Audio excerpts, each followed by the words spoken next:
झंग फवारा चौक में एक लड़के ने लड़की को फायर मार के कत्ल कर दिया। फौरा चौक में नौजवान लड़की के कत्ल का मामला। डीपीओ मोहम्मद राशिद हुदायत का फौरी नोटिस।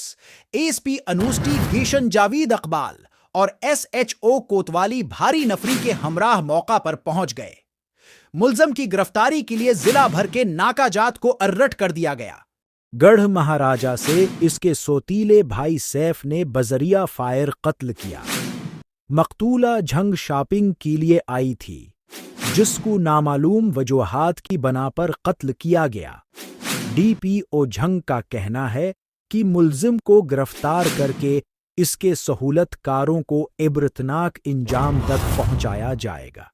नूर से भर दे कर करम मैं खुदा, बख्श दे हर खता रख भरम मैं खुदा। मैं करूँ सुबह शाम तेरी हमदो सना, है नसीब मेरा के प्यारा रमज़ान मिला। या रहीम या रहमान रमज़ान रमज़ान।